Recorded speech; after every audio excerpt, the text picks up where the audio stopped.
اس کے علاوہ جو توشہ خانہ ریفرنس میں عمران خان اور بشرا بی بی کی درخواست ضمانت پر اڈیالہ جیل میں احتساب عدالت کے جج ناصر جاوید رانا نے سماعت کی، نیب پروسیکیوٹر کی عدم حاضری پر سماعت 9 ستمبر تک ملتوی کی گئی ہے۔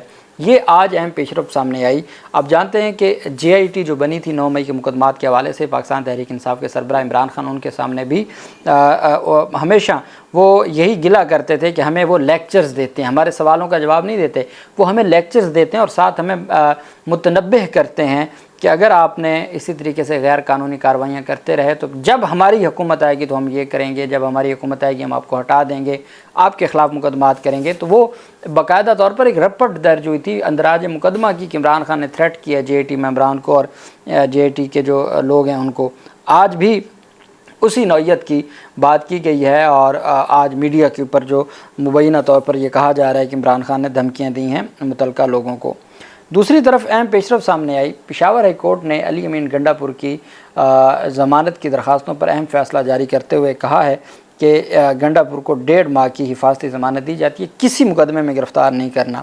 راہداری ضمانت ملنے کا تحریر حکم نامہ جاری کرتے ہوئے پشاور ہائی کورٹ نے تمام اداروں کو علی امین گنڈا پور کی گرفتاری سے روک دیا۔ تحریری حکم نامہ پشاور ہائی کورٹ کے جسٹس ارشد علی نے تحریر کیا، جس میں کہا گیا کہ درخواست گزار علی امین گنڈا پور خیبر پختونخوا کے وزیر اعلیٰ ہیں۔ علی امین گنڈا پور کو نامعلوم مقدمات میں گرفتاری کا خدشہ ہے۔ درخواست میں استدعا ہے کہ پنجاب اور اسلام آباد میں نامعلوم مقدمات میں نامزد کیا گیا ہے۔ حکم نامے میں کہا گیا کہ وزیر اعلیٰ خیبر پختونخوا کو تمام مقدمات کی تفصیل ملنی چاہیے۔ علی امین گنڈا پور وزیر اعلیٰ ہیں، اس لیے مفرور ہونے کا کوئی امکان نہیں۔ کوئی بھی ادارہ 5 اکتوبر تک علی امین گنڈا پور کو گرفتار نہ کرے۔ عدالتی حکم نامے کے مطابق کسی بھی شہری کو گرفتاری سے قبل مقدمات کی تفصیل فراہم کرنا ضروری ہوتا ہے۔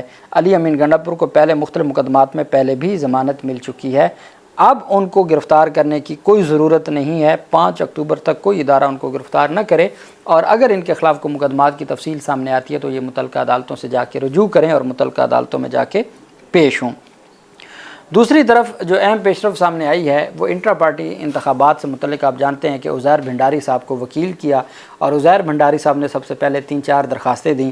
ایک تو الیکشن کمیشن آف پاکستان کا دائرہ اختیار کہ انٹرا پارٹی انتخابات سے متعلق الیکشن کمیشن ہماری درخواستوں کو نہیں سن سکتا، الیکشن کمیشن ہمارے انٹرا پارٹی انتخابات پر اعتراض نہیں کر سکتا۔ الیکشن کمیشن جب انتخابات ہو گئے تو اس کے بعد الیکشن کمیشن کی صرف ایک ذمہ داری ہے کہ وہ ہمیں سرٹیفکیٹ جاری کرے اور ہمیں ہمارا جو انتخابی نشان ہے وہ واپس دے۔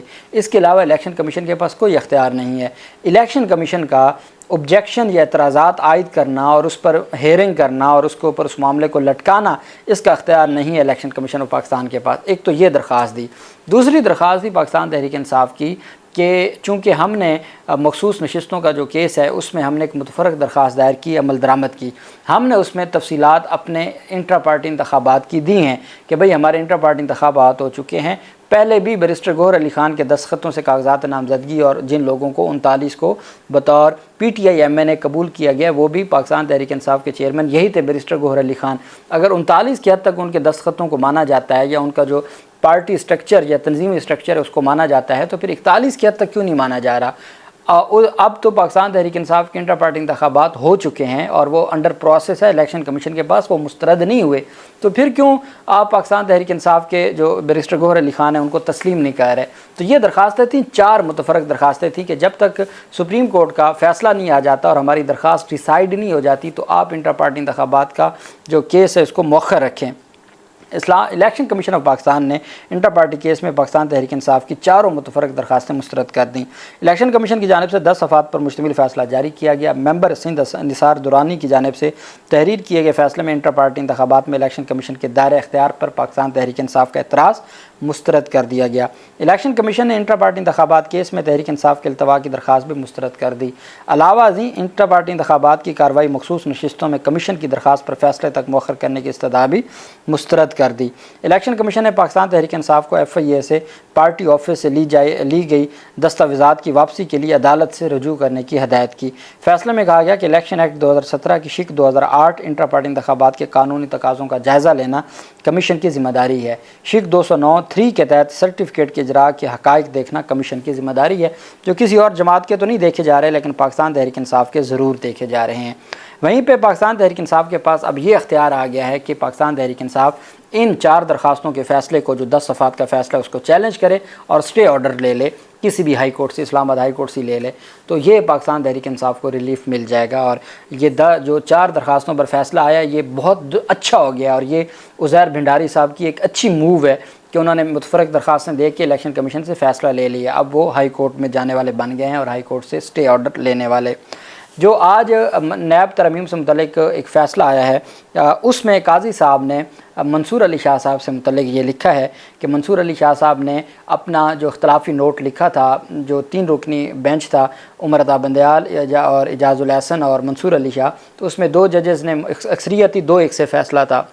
منصور علی شاہ صاحب نے اعتراض تو کیا کہ پریکٹس اینڈ پروسیجر ایکٹ کے آنے کے بعد جو بینچ کی تشکیل ہے وہ 5 رکنی ہونی چاہیے، 3 رکنی بینچ کی مخالفت تو کی، لیکن بینچ میں بیٹھے بھی رہے۔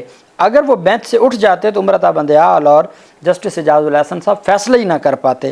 منصور علی شاہ صاحب ایک طرف تو اعتراض کرتے رہے، دوسری طرف بینچ کا بھی حصہ رہے، اس پر اعتراض کیا گیا ہے قاضی فیضی صاحب کی جانب سے کہ اگر وہ بینچ سے اٹھ جاتے تو 2 ججز فیصلہ نہیں کر پاتے، اور وہ بینچ میں بیٹھے اعتراض کرتے رہے کہ پریکٹس اینڈ پروسیجر قانون آنے کے بعد یہ 3 رکنی بینچ تین رکنی بینچ کیس کی سماعت نہیں کر سکتا۔ وہ اعتراض کرتے رہے لیکن بینچ کا حصہ بھی رہے، بینچ سے اٹھ کے نہیں گئے، جس کی وجہ سے عمر عطا بندیال اور اعجاز الاحسن کو یہ موقع ملا کہ وہ فیصلہ انہوں نے دے دیا۔ تو یہ پہلی دفعہ منصور علی شاہ صاحب کے حوالے سے آبزرویشن دی ہے، اگلے آنے والے چیف جسٹس سے متعلق موجودہ چیف جسٹس نے آبزرویشن دی ہے کہ ان کو اعتراض، ان کا عدالتی کنڈکٹ یہ ہونا چاہیے تھا کہ ان کو اس بینچ سے الگ ہو جانا چاہیے تھا، نہ کہ وہ ایک غیر قانونی جو بینچ تھا اس کا حصہ رہتے۔